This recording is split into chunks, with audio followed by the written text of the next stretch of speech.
to work. Okay, so now we'll have a talk given by Josiel Mendonça about exploring DALI and approximation in gravitational wave data analysis. So, Josiel, we are all yours, and you can start whenever you want. Thank you very much. So I'm a postdoc in the Federal University of Rio de Janeiro, work with Miguel Quartin. I was the PhD student of Ricardo Sturani. In this work, we're gonna talk about the work that we started in the last stage of my PhD, and now we are improving the method now in the postdoc, checking the reliability of the method and so on. How can it be used to many fields like astrophysics and cosmology and so on. What's the motivation of the work? We know that when we are dealing with gravitational waves from the standard side with compact binary coalescence, we have a total of around 15 parameters that we are trying to constrain via MEC. But when we are working with this MEC for this total number of parameters, it is very difficult. So we have a 11-dimensional, 15-dimensional parameter space to constrain all of these parameters. So this is the first problem to work with MEC for gravitational waves coming from coalescence of binary black holes or binary neutron stars. The second problem is that because when we are dealing with very complex waveforms, this is very much more difficult to deal with the waveform. So we can work with a simpler waveform, but we are interested to perform a more reliable analysis of gravitational waves. So we are dealing with gravitational waves that are more reliable. So it's very difficult to deal with these waveforms in this 15 parameter space. The other problem is that when someone are dealing with the MEC, someone are interested to do approximation of the MEC. In this case, some people try to work with a Fisher approximation, the Gaussian approximation of the likelihood. So the statement here is that in many cases, the Fisher matrix approach for gravitational waves is not reliable. So how can we solve this problem? First, the gravitational wave likelihood is given for this equation here. So for when we are dealing with this kind of noise, and when we are dealing with a Gaussian approximation of the likelihood, so we have a logarithm of the likelihood. We perform a Taylor expansion. The first term of this is this expansion is a constant, so this can be observed in the normalization constant of the likelihood. The second one is the first derivative of the log of the likelihood at the best fit, and by definition, this is 0, so we can cut off it. And we remain with the second order of this parameter. So it's a quadratic term of this expansion. And when we truncated the expansion up to the second order in the Taylor expansion of the likelihood, we stay with a Gaussian distribution where we are dealing with approximation with the likelihood as a Gaussian. So this approximation takes this kind of form here, and we have a covariance matrix that can be obtained analytically from the second derivative of the logarithm of the likelihood. So with this method, we don't need it to perform a Monte Carlo simulation to available all the 15 parameter space. So it's more easy to do in this way.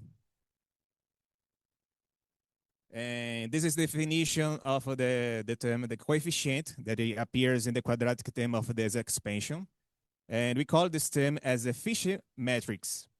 And from this Fisher matrix, we can perform inversion of this matrix, and we obtain the covariance matrix of all the 50 parameters for gravitational waves. So as we have the covariance matrix for gravitational waves, we can estimate the uncertainty in each parameter that we are dealing for gravitational waves. So that's good if the gravitational waves likelihood are almost Gaussian approximator, but it's not.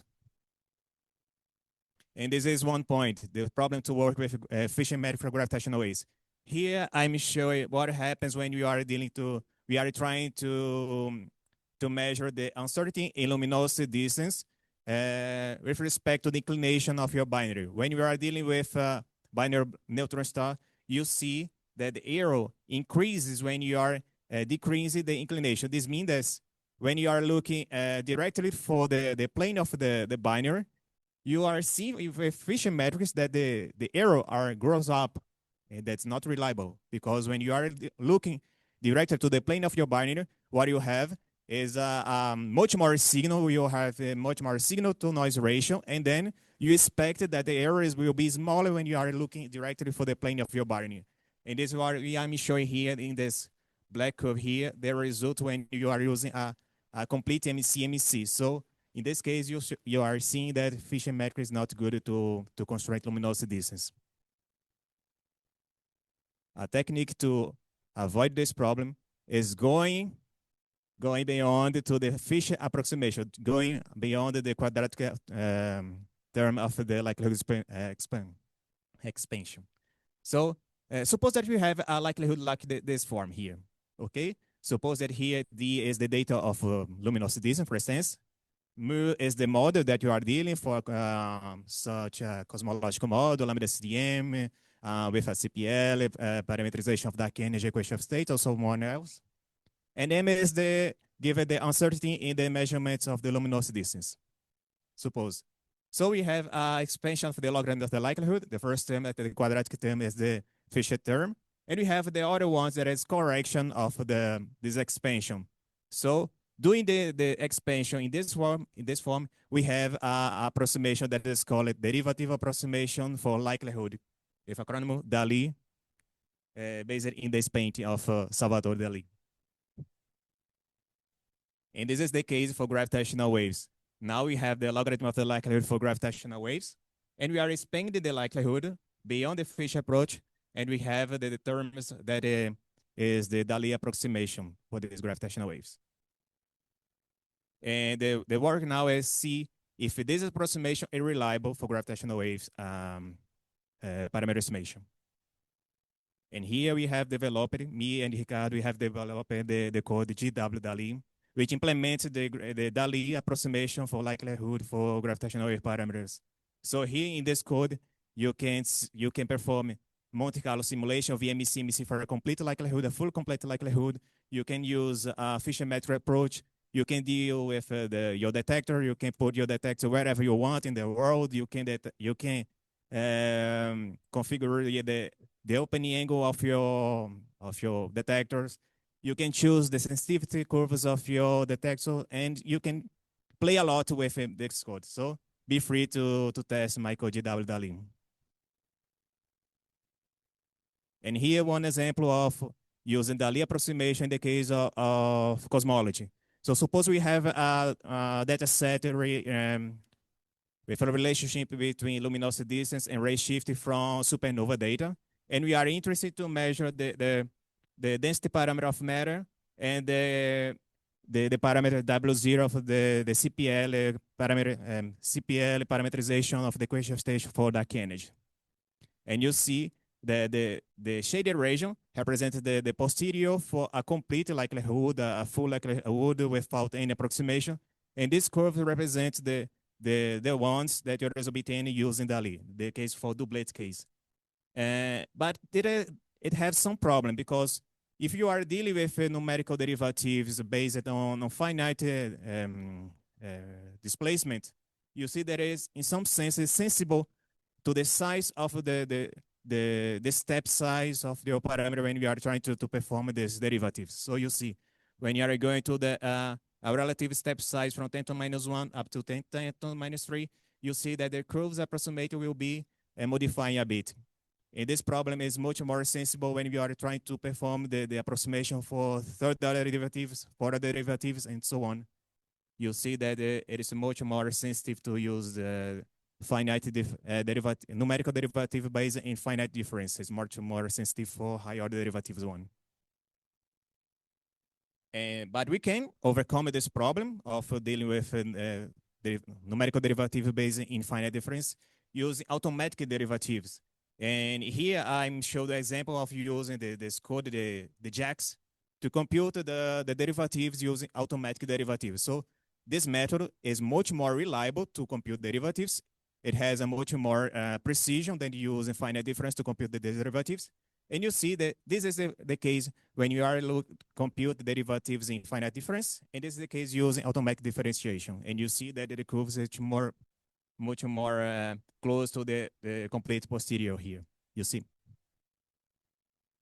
And this is the case for the triplet case. There is the terms that goes up to the third order corrections in your likelihoods. expansion. But for the case of gravitational waves, we also have another problem, because even that you are dealing with this approximation, when you are dealing with derivatives of your waveform with respect to the luminous distance, you see that the first derivative of the signal is proportional to 1 over d L squared negatives. In the third order, you have a positive sign, and so on. This derivative, this recurrence of derivative with respect to luminosity will introduce some features that is not appear in the complete likelihood. So we introduce a bimodality that is completely artificial to the case of gravitational waves. And you see the shaded region represent the posterior for a exact likelihood, and the right one represent the approximation, the doublet case, when you are using for the gravitational wave. And you see modality here that does not appear in the case of the exact likelihood. So how can we solve this problem? We could solve problem going beyond. Instead of using fish approach, instead use a doublet approach that relies in second order derivative, you can go beyond up to the third order derivative. So this is the case for Fisher, this is the case for doublet, second order derivatives, and this is the case of the third order derivative. So we solve the problem of this bimodality artificial in the case of the approximation. We solve the problem, but this case is a bit more computationally costly. So is there another way to overcome this problem, instead compute third order derivatives, but relying in second order derivative that it is much less difficult to compute these derivatives? And the answer is yes. We could work with another parameterization of the luminosity distance. Instead of looking for the luminosity distance, we could looking for the inverse of luminosity distance. Since the amplitude of the signal of the gravitational wave is inversely proportional to the luminosity distance, so when you compute the first derivative, the result is a signal that doesn't have luminosity distance. You see, and the second order derivative is 0, and this is much more stable. And we see is the case of computed the doublet case when you have the computing with respect to the luminosity distance dl.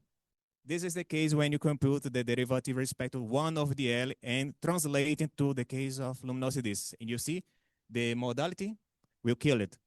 And we solve this problem for the second order derivatives. And another example of using 1 of dl squared. And you see there is no more modality artificial here. We solve the problems using doublet.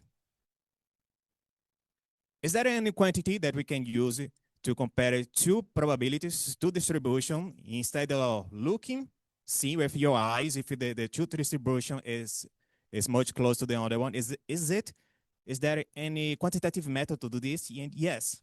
Is there many quantitative method that you can use to compare two distribution?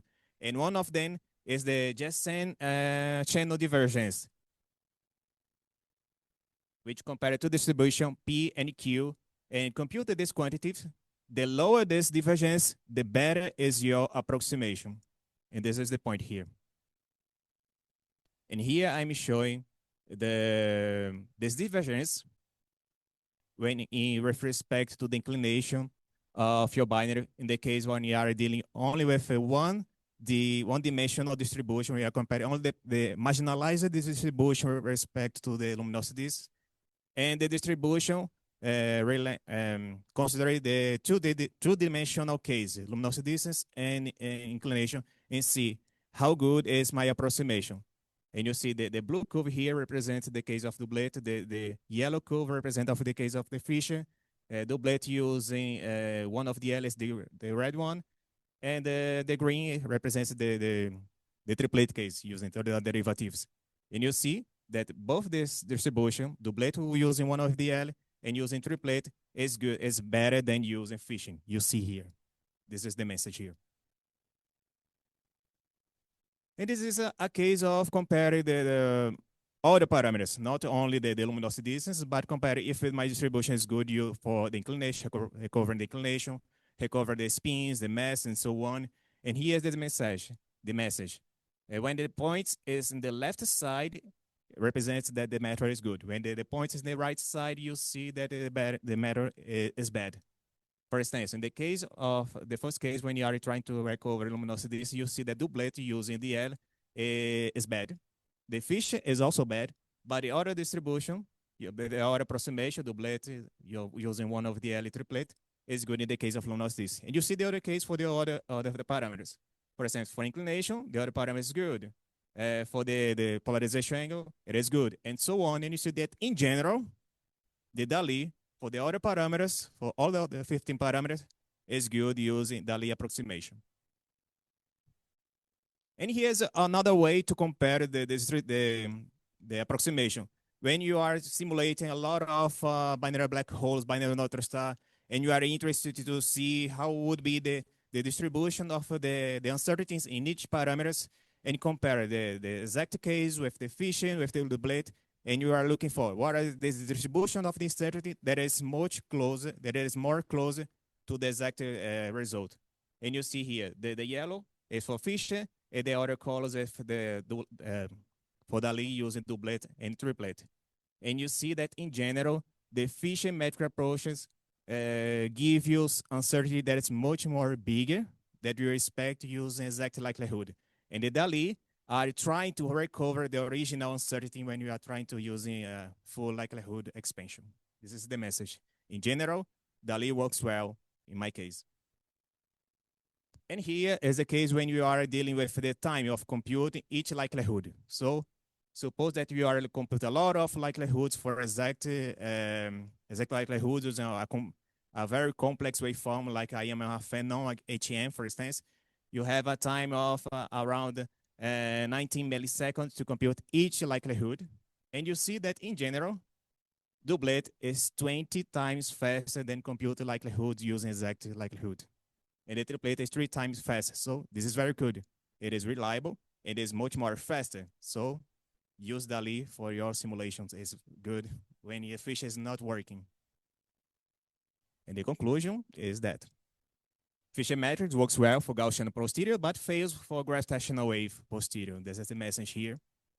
DALI approximation rises as an alternative to estimate parameter uncertainties, being computational low cost and reliable. DALI works for some parameter space, but fails for other ones. Alternative parameterization can be used, like 1 over DL or 1 over DL squared, to solve the problem of bimodalities in the marginalized distribution luminosity distance, for example. That is the parameter that you are much more interested when you are dealing with cosmology. Luminosity distance and sky localization. Luminosity distance we can fix using alternative parameterization. And it's more efforts are necessary to improve the optimization of derivative computation. This is the point. This is the bottleneck of this method, because compute the derivatives relying in finite difference is very fast, is very easy, but it's much sensitive to step size. Automatic differentiation is reliable, is good, but sometimes is very slow. So we need a method that can compute derivatives much more reliable, that will be faster, and that will be much similar to the analytic one. So this is the point that we need to try to overcome this problem. And we need more work are necessary to evaluate all of the 15 parameter space to see. In this case, in these parameters, we can use a 1 of the L squared to solve the problems. In this part, we can use alternative parameterization to the mass, like triple mass, like symmetric mass ratio, like other kind of combination of the two parameters. So we need to see how alternative parameterization can give you a much more reliable approximation using the DALI approximation. That's the message here. Thank you very much.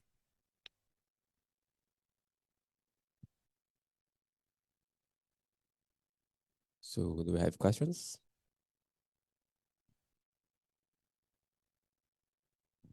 Did I miss, or you didn't mention the possibility of speeding up the derivatives with Julia, JAX, this other? Yeah, we can try to use it to see how Julia can perform in this case, because there is another software that uses Julia to compute these derivatives, but only for Fisher. We can use it, for instance, Julia to compute these derivatives or automatic derivatives, but we didn't try it. But you're going to try it? Or we are going to try. It's one of the ideas. If someone have other ideas to compute derivative more reliable, please. I need. More questions?